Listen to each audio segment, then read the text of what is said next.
Mixing Pavul எடுத்துக்கலாம். இதில் வந்து 100 கிராம் அளவுக்கு, அதாவது ஏதாவது ஒரு டம்ளர் எடுத்துருக்கேங்க. நான் வந்து இந்த டம்ளர் எடுத்துருக்கேன். இது வந்து 100 கிராம் இருக்கும். இப்போ இந்த டம்ளர் வந்து 1 டம்ளருக்கு பச்சரிசி சேர்த்துக்கலாம். இப்போ அதே அளவில் 100 கிராம் அளவுக்கு இட்லி புழுங்கலரிசி எடுத்துக்கலாம். 1/4 டம்ளர் துவரம்பருப்பு, 1/4 டம்ளர் கடலைப்பருப்பு, 1/4 டம்ளர் பாசிப்பருப்பு. இப்போ இது எல்லாத்தையுமே நல்லா கழுவிட்டு பார்க்கலாம். இப்போ நல்லா கழுவிட்டு வந்தாச்சு. தண்ணி சேர்த்துக்கலாம். நல்லா முங்குற அளவுக்கு தண்ணி சேர்த்துக்கலாம். இந்த தண்ணியை வச்சு தான் நம்ம அரைக்க போகிறோம். அதனால் தண்ணி வந்து ரொம்ப ஊற்றிட வேணாம். இது வந்து நல்லா ஒரு 4லேருந்து ஒரு 5 மணி நேரம் புளிக்கட்டும். புளிச்சதுக்கப்புறம் பார்க்கலாம்.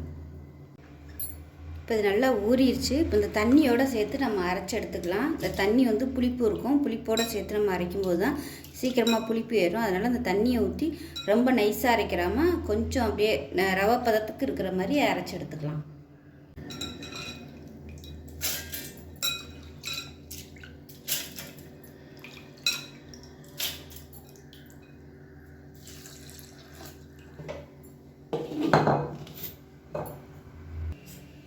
இப்போ பார்த்தீங்கன்னா நல்லா நைஸாக அரைச்சாச்சு. இந்த அளவுக்கு அரைச்சிக்கோங்க. இப்போ இதில் தேவையான அளவுக்கு உப்பு சேர்த்துக்கலாம். இப்போ அதை நல்லா கலந்து விட்டுக்கலாம். கலந்து விட்டுட்டு நல்லா ஒரு 3 மணி நேரம் புளிக்க விடணும். இப்போ பார்த்திங்கன்னா மணி 5, ஒரு 8 மணியை போல் நம்ம டிஃபன் ரெடி பண்ணுறதுக்கு கரெக்டாக இருக்கும். ஸோ அது வரைக்கும் புளிக்கட்டும். பருப்பெல்லாம் ஊற வைக்கும்போது ரொம்ப புளிப்பாயிருச்சு, தண்ணி வந்து ரொம்ப மொறுமொறுன்னு வந்துருச்சுன்னா அந்த தண்ணியை வந்து நீங்கள் ஊற்ற வேணாம். அதுக்கு பதிலாக நீங்கள் வேறு தண்ணி சேர்த்துக்கோங்க. அந்த தண்ணி கொஞ்சம் புது தண்ணி கொஞ்சம் சேர்த்து அரைச்சிக்கோங்க. ஏன்னா நம்ம அந்த தண்ணி ஊற்றும் போது தான் மாவு வந்து நல்லா புளிச்சு வரும். இப்போ இது வந்து ஒரு 3 மணி நேரம் புளிச்சுட்டு அதுக்கப்புறமா பார்க்கலாம். இப்போ நம்ம ஒரு சட்னி ரெடி பண்ணிக்கலாம். அந்த சட்னிக்கு பார்த்திங்கன்னா 2 பொருள் தான். சின்ன வெங்காயம் எடுத்திருக்கேன், நல்லா ஒரு கப் அளவுக்கு அதை சேர்த்துக்கலாம். இதோட காரத்துக்கு ஏற்ற மாதிரி ஒரு 8 வரமிளகா சேர்த்துக்கலாம். எவ்வளோ காரம் தேவையோ நீங்கள் அதுக்கு தகுந்த மாதிரி சேர்த்துக்கோங்க. இப்போ இது 2 மட்டும்தான். இது வந்து அரைச்சிட்டு பார்க்கலாம். தண்ணி கொஞ்சமாக ஊற்றி நல்லா நைஸாக அரைச்சிட்டு பார்க்கலாம். இப்போ நல்லா நைஸாக அரைச்சாச்சு. ஒரு பேன் எடுத்துக்கலாம். இப்போ தேவையான அளவுக்கு எண்ணெய் சேர்த்துக்கலாம். எண்ணெய் வந்து இதுக்கு ரொம்ப செலவாகாது, சும்மா நம்ம தாளிக்கிறதுக்கு மட்டும்தான். எண்ணெய் சூடாகட்டும். எண்ணெய் சூடானதும் கடுகு 1 டீஸ்பூன் சேர்த்துக்கலாம். சீரகம் விருப்பப்பட்டால் நீங்கள் சேர்த்துக்கலாம். கடுகு 1/4 டீஸ்பூன் கூட சேர்த்துக்கலாம். கருவேப்பிலையில் சேர்த்துக்கலாம். எல்லாமே நல்லா பொரிய ஆரம்பிக்குது. நம்ம அரைச்சி வச்சுருந்த வெங்காய தக்காளி பேஸ்ட்டை சேர்த்துக்கலாம்.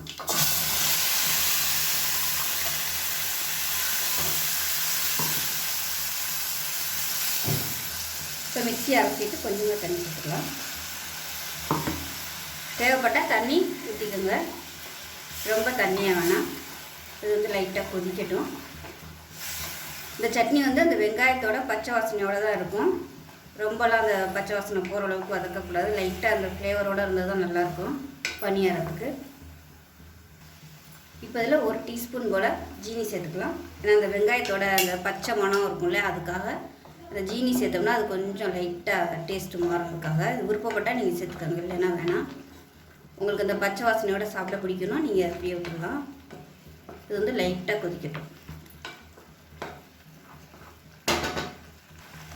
இப்போ பாருங்கள், சுற்றி நல்லா கொதிக்க ஆரம்பிச்சிருச்சு.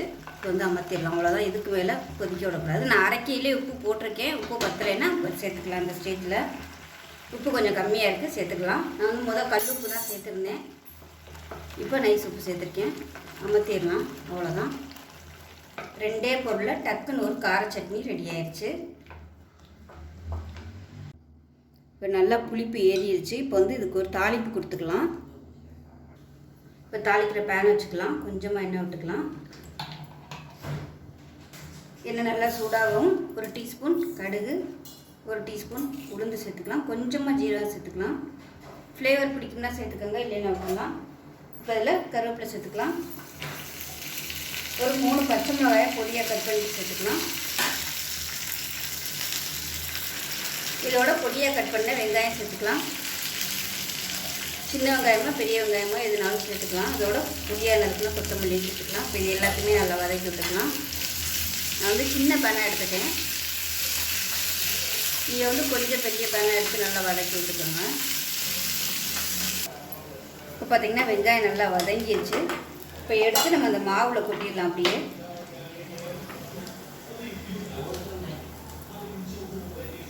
கொட்டிட்டு கலந்து விட்டுடலாம்.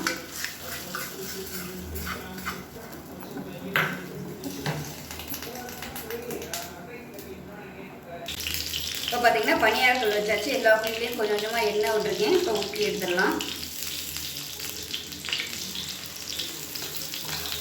ஸோ இது வந்து நீங்கள் எந்த அளவுக்கு புளிக்க விட்றீங்களோ அந்தளவுக்கு நல்லா சாஃப்டாக வரும். அதனால் டைம் இருந்தால் நல்லா புளிக்க விட்டுக்கோங்க. நீங்கள் முதல் நாள் நைட்டே கூட நீங்கள் இந்த அரிசி பருப்பு எல்லாத்தையும் ஊற வச்சுட்டிங்கன்னா காலையில் ஒரு 6 மணிக்கு ஆட்டினீங்கன்னா உங்களுக்கு 8 மணிக்குள்ளே வந்து புளிச்சிடும். நல்லா ஒரு 3 மணி நேரம் புளிக்க விட்டிங்கன்னா சூப்பராக புளிச்சு வந்துடும். நான் வந்து நீங்கள் கம்மியான நேரம் தான் புளிக்க நைட்டு ஃபுல்லாக ஊற வச்சுட்டு காலையில் அந்த ஊற வச்ச தண்ணியோடு சேர்த்து ஆட்டி ஒரு 3 மணி நேரம் புளிக்க விட்டிங்கன்னா நல்லா அப்படியே பொங்கி வந்துடும். இப்போ இது வந்து மீடியமான ஃப்ளேமில் வேகட்டும் மூடி வச்சிடலாம். மேல் பக்கம் நல்லா வெந்துருச்சு. திருப்பி விட்டுடலாம்.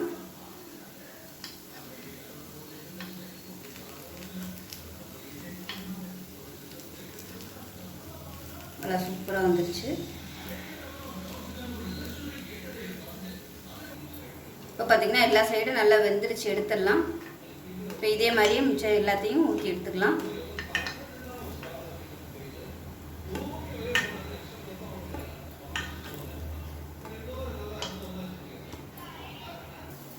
இப்போ பாருங்கள் அருமையான புளிப்பணியாரமும் கார சட்னியும் ரெடி ஆயிடுச்சு. டேஸ்ட்டு பார்த்திங்கன்னா நல்லா சூப்பராக இருக்கும். நல்லா அட்டகாசமாக இருக்கும். பாருங்கள் நல்லா சாஃப்டாக சூப்பராக வந்துருச்சு. ஸோ நீங்கள் இது வந்து காலைல பிரேக்ஃபாஸ்ட்டாகவும் பண்ணலாம், டின்னருக்கும் பண்ணிக்கலாம், ஈவினிங் ஸ்நாக்ஸாகவும் குழந்தைகளுக்கு வந்து செஞ்சு கொடுக்கலாம். ரொம்பவே ஹெல்த்தியாக இருக்கும். ஸோ ஒரு தடவை இது மாதிரி செஞ்சு பாருங்கள். செஞ்சு பார்த்துட்டு எப்படி வந்துச்சுங்கிறத சொல்லுங்கள். வீடியோ பிடிச்சிச்சுன்னா லைக் பண்ணுங்கள், கமெண்ட் பண்ணுங்கள், சேனலை சப்ஸ்கிரைப் பண்ணுங்கள், பக்கத்தில் உள்ள பெல் பட்டனையும் ப்ரெஸ் பண்ணுங்கள். நன்றி. இப்போ ஒரு குக்கர் எடுத்துக்கலாம். இதில் பார்த்தீங்கன்னா 50 கிராம் அளவுக்கு குதிரைவாலி அரிசி எடுத்திருக்கேன். இதை சேர்த்துக்கலாம். எந்த டம்ளரில் எடுக்கிறீங்களோ, நான் வந்து இந்த சின்ன டம்ளரில் 1/2 டம்ளர் எடுத்திருக்கேன். இது வந்து 50 கிராம் இருக்கும். இப்போ அதே டம்ளரில் 1/4 டம்ளர் அளவுக்கு பச்சை பயிர் எடுத்திருக்கேன். இதையும் சேர்த்துக்கலாம். இது நல்லா 2-3 தடவை கழுவிட்டு வந்துட்டு பார்க்கலாம். இப்போ நல்லா கழுவிட்டு வந்துட்டேன். இப்போ 1 கப்புக்கு 6 கப்பு தண்ணி சேர்த்துக்கலாம். இப்போ நீங்கள் மெஷரிங் கப்பில் எடுக்கிற மாதிரி இருந்துச்சுன்னா மெஷரிங் கப்பில் 6 கப்பு தண்ணி ஊற்றிக்கோங்க. நம்ம பத்தலைன்னா அதுக்கப்புறம் நம்ம மறுபடியும் தண்ணி ஊற்றி கொதிக்க விட்டுக்கலாம். இப்போ இதில் அதில் ஒரு 5 பல் பூண்டு வந்து முழுசாக அப்படியே சேர்த்துக்கலாம். முழுசாவோ தட்டியே சேர்த்துக்குங்க. இப்போ இதில் பார்த்திங்கன்னா ஒரு 10 இலை புதினாவும் கொஞ்சமாக கொத்தமல்லியும் சேர்த்துக்கலாம். வந்து நல்ல ஒரு ஃப்ளேவர் கொடுக்கும். கொஞ்சம் புதினா கொத்தமல்லியோட சத்துக்களும் நமக்கு கிடைக்கும். இப்போ இதில் கொஞ்சமாக சீரகம் சேர்த்துக்கலாம். இப்போ இதில் ஒரு 1/2 தக்காளி வந்து கட் பண்ணி வச்சுருக்கேன். இதை சேர்த்துக்கலாம். இது வந்து ஆப்ஷனல் தான். எனக்கு வந்து தக்காளி சேர்த்தா டேஸ்ட் வந்து பிடிக்குங்கிறதுனால நான் சேர்த்துருக்கேன். இல்லை உங்களுக்கு மைல்டாக வேணும்னா தக்காளி இல்லாமல் கொஞ்சம் ஒரு மாதிரி சப்புன்னு இருக்க மாதிரி இருக்கும். தக்காளி சேர்த்திங்கன்னா உங்களுக்கு கொஞ்சம் டேஸ்ட் நல்லாயிருக்கும். ரொம்ப பொடியாக கட் பண்ணிட்டீங்கன்னா கலர் மாறிடும். முழுசாகவே சேர்த்துக்கோங்க. அந்த புளிப்பு வந்து இருக்கணும், ஆனால் இருக்கக்கூடாது. அந்த மாதிரி இருந்தால் தான் நல்லாயிருக்கும்.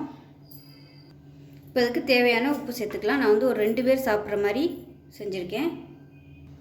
இதில் வந்து விருப்பம் இருந்துச்சுன்னா முருங்கைக்கீரை சேர்த்திங்கன்னா இன்னுமே வந்து உங்களுக்கு ஹெல்த்தியாக இருக்கும். நல்லா ஒரு கைப்பிடி அளவுக்கு முருங்கைக்கீரை வந்து இதில் சேர்த்துக்கோங்க. நான் வந்து இன்றைக்கி குதிரைவாலி அரிசி எடுத்திருக்கேன்.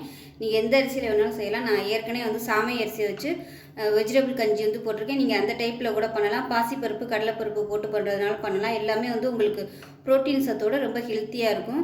அதனால் ஒரு நேரம் வந்து பச்சை பயிர் சேர்க்கலாம், ஒரு நேரம் பாசிப்பருப்பு போட்டு அந்த மாதிரி செய்யலாம். கிச்சடி மாதிரி இருக்கும். டேஸ்ட்டு மசாலா போட்டு செய்யலாம், அதுவும் நல்லாயிருக்கும். இப்போ வந்து மூடி வச்சிடலாம். உங்களோட விருப்பம் தான். ஒவ்வொரு நாளைக்கு ஒன்று செய்யலாம். இப்போ வந்து நல்லா ஒரு 6 விசில் வந்ததுக்கப்புறம் பார்க்கலாம். இப்போ பார்த்தீங்கன்னா நல்லா விசில் விட்டு ஸ்டீம் போனதுக்கப்புறம் தான் ஓப்பன் பண்ணுறேன். இப்போ பாருங்கள் இந்த மாதிரி தான் இருக்கும். உங்களுக்கு வந்து ரொம்ப கெட்டியாக இருந்துச்சுன்னா தண்ணி ஊற்றி கொதிக்க விட்டுக்கோங்க. இப்போ பாருங்கள் இவ்வளோ தண்ணி வச்சுமே குதிரைவாலி அரிசி வந்து நல்லா மசியலை, ஆனால் வெந்திருக்குது நல்லா. உங்களுக்கு இன்னும் குறைவாக வேணும்னு நினச்சிங்கன்னா தண்ணி ஊற்றி கொதிக்க விட்டுக்கோங்க. நல்லா கலந்து விட்டுக்கலாம். இந்த பூண்டு எல்லாத்தையுமே நல்லா மசிச்சு விட்டுக்கலாம். இப்போ இந்த தக்காளி வேணான்னு நினச்சிங்கன்னா எடுத்துடலாம். இப்போ இதில் தண்ணி ஊற்றி நம்ம கொதிக்க விட்டுக்கலாம். சுடுதண்ணியாக சேர்த்துக்கோங்க. சேர்த்துட்டு நல்லா எல்லாமே கலந்து ஒன்று சொன்னாப்புல கொதிக்கட்டும். மேஷர் இருந்துச்சுன்னா வச்சு மசிச்சு விட்டுக்கோங்க. இந்த குதிரைவாலிக்கு மட்டும் பார்த்திங்கன்னா தண்ணி நிறைய இருக்கும். பார்த்திங்கனாலே தெரியும். நல்லா அப்படியே உருண்டையாக இன்னும் இருக்குது. அப்படியே இன்னும் நல்லா மசியலை. அதனால் நல்லா அப்படியே மசிச்சு விட்டுக்கலாம். மேஷர் இருந்துச்சுன்னா வச்சு மசிச்சு விட்டுக்கோங்க. இப்போ இதில் வந்து வெந்தயம் போட்ட வீடியோ வந்து ஸ்கிப் ஆயிடுச்சு, அதனால் நீங்கள் வந்து வெந்தயம் சேர்த்துக்கோங்க. இப்போ பாருங்கள் நல்லா கொதிச்சிருச்சு. இப்போ இதில் நல்லா ஒரு 1/4 மூடி அளவுக்கு தேங்காய் பால் வந்து சேர்த்துக்கலாம். இப்போ அதை நல்லா கலந்து விட்டுட்டு அமர்த்திடலாம். தேங்காய் பால் சேர்த்துட்டு ரொம்ப கொதிக்க விடணும்னு அவசியம் இல்லை. அவ்வளோதான், சூப்பராக இருக்கும். இது ஆறுச்சுன்னா கொஞ்சம் நல்லா கெட்டியாக வந்துடும். ரொம்பவே ஒரு அருமையான கஞ்சி. சுகர் பேஷண்ட்டாக இருக்கிறவங்க தாராளமாக இது வந்து குடிக்கலாம். இது ரெகுலராக குடிச்சிட்டு வந்தீங்கன்னா சுகர் வந்து நல்லா கண்ட்ரோல் ஆகும். ரத்தத்தில் வந்து குளுக்கோஸ் ரொம்ப கம்மியாக தான் ஏறும். இந்த குதிரைவாலி அரிசி வந்து நீங்கள் ரெகுலராக சாப்பிட்டுட்டு வரையில் தோசை இட்லி சாப்பிட்றத விட இந்த மாதிரி நீங்கள் வந்து டைரெக்டாக கஞ்சியை இந்த மாதிரி எடுத்துக்கும் போது, அதாவது இது வந்து ரொம்பலாம் நம்ம நைஸாலாம் அதுவும் இல்லை, சாதத்தை குழைவாக வேக வச்சுருக்கோம். அவ்வளோதான். அந்த குதிரைவாலி அரிசியை குழைவாக வேக வச்சுருக்கோம். இதில் வந்து வேணும்னா நீங்கள் விருப்பப்பட்ட காய்கறிகள் சேர்த்துக்கலாம். சிறுதானியங்களில் பார்த்திங்கன்னா நிறைய வெரைட்டிஸ் இருக்குது. அதில் ஃபஸ்ட்டு பார்த்திங்கன்னா திணையும் குதிரைவாலி அரிசி தான். ரெண்டுமே வந்து ரத்தத்தில் குளுக்கோஸ் ஏறுறது வந்து ரொம்ப அப்படியே ஸ்லோவாக ஏறும். அதில் வந்து ஃபஸ்ட்டு இருக்கிறது சிறுதானியங்களில் வந்து ஃபஸ்ட்டு இருக்கிறது திணையும் குதிரைவாலி அரிசி தான். மற்றதெல்லாம் பார்த்திங்கன்னா அதுக்கப்புறம் தான் வரும். ஸோ எல்லாமே பெஸ்ட்டு தான். ஆனால் அதில் வந்து ஃபஸ்ட்டு பெஸ்ட்டாக இருக்கக்கூடியது பார்த்திங்கன்னா இந்த குதிரைவாலியும் திணை அரிசி தான். ரேட்டுமே பார்த்திங்கன்னா ரொம்ப கம்மியாக தான் இருக்கும். இது வந்து இந்த மாதிரி மெத்தடில் செஞ்சு சாப்பிடும்போது டேஸ்ட்டாகவும் இருக்கும், நார்மலாகவும் இருக்குது. இதில் தக்காளி போட்டிருக்கிறது காரணம் பார்த்திங்கன்னா சிறுதானியங்கள் எல்லாமே கொஞ்சம் ஒரு மாதிரி சப்புன்னு இருக்கும். ஸோ அதுக்காக தான் அந்த தக்காளி சேர்த்தோம்னா கொஞ்சம் டேஸ்ட்டாக இருக்கும். அதுக்காக தான் நான் வந்து தக்காளி சேர்த்துருக்கேன். இதில் வந்து பச்சை பயிறு சேர்த்துருக்கிறதுனால இன்னுமே நல்ல ஒரு ஹெல்த்தி. பூண்டு சேர்த்துருக்கோம், வெந்தயம் சேர்த்துருக்கோம். எல்லாமே பார்த்திங்கன்னா சுகர் லெவல் வந்து கண்ட்ரோல் பண்ணக்கூடிய பொருட்கள் தான் அதில் போட்டிருக்கோம். கொத்தமல்லி புதினாவுமே அதே காரணம் தான். பச்சை கலர் உள்ளது வந்து நிறைய எடுத்துக்கலாம், சுகர் வந்து கண்ட்ரோல் பண்ணும். அதுக்காக தான் நான் வந்து புதினாவும் கொத்தமல்லியும் கொஞ்சம் கொஞ்சம் சேர்த்துருக்கேன். இதுக்கு பதிலாக நீங்கள் வேறு எந்த கீரைகள் வேணாலும் சேர்த்துக்கலாம். முருங்கைக்கீரை சேர்த்திங்கன்னா ரொம்பவே பெஸ்ட்டாக இருக்கும். வேறு எந்த கீரை சேர்க்குறனாலும் சேர்த்துக்கலாம். ஏற்கனவே வந்து சாமி வந்து கஞ்சி போட்டிருக்கேன், மசாலா கஞ்சி மாதிரி. அந்த மாதிரி கூட நீங்கள் இதை ட்ரை பண்ணலாம். இது ஒரு நாளைக்கு ட்ரை பண்ணலாம். மசாலா போட்டு இஞ்சி பூண்டு பேஸ்ட் எல்லாம் போட்டு எண்ணெய் இது வெங்காயம் தக்காளியெல்லாம் வதக்கி விட்டு பண்ணியே போட்டிருக்கேன். அந்த மாதிரியும் கூட நீங்கள் பண்ணிக்கலாம். ரொம்பவே அருமையாக இருக்கும். இதில் வந்து பச்சை பயிருக்கு பதிலாக நீங்கள் பாசிப்பருப்பு கூட போட்டு பண்ணலாம்.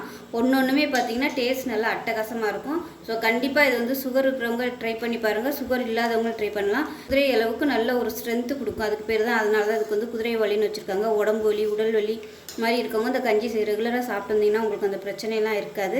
அதே மாதிரி உடம்பு குறைக்கணும்னு நினைக்கிறவங்களும் இந்த கஞ்சி வந்து ரெகுலராக எடுக்கும்போது உடம்பு வந்து நல்லா குறையும். ஸோ கண்டிப்பாக எல்லாருமே ட்ரை பண்ணி பாருங்கள். இந்த அரிசியை பற்றி இன்னும் நிறைய தெரிஞ்சுக்கணும்னு நினச்சிங்கன்னா இதோட பயன்கள் என்னென்ன அப்படிங்கிறத டிஸ்கிரிப்ஷனில் கொடுக்குறேன், வேணும்னா ரீட் பண்ணி பார்த்துக்கோங்க. பாருங்கள், செஞ்சு பார்த்துட்டு எப்படி இருந்துச்சுங்கிறத சொல்லுங்கள். வீடியோ பிடிச்சிச்சின்னா லைக் பண்ணுங்கள், கமெண்ட் பண்ணுங்கள், சேனலை சப்ஸ்கிரைப் பண்ணுங்கள், பக்கத்தில் உள்ள பெல் பட்டனையும் ப்ரெஸ் பண்ணுங்கள். நன்றி.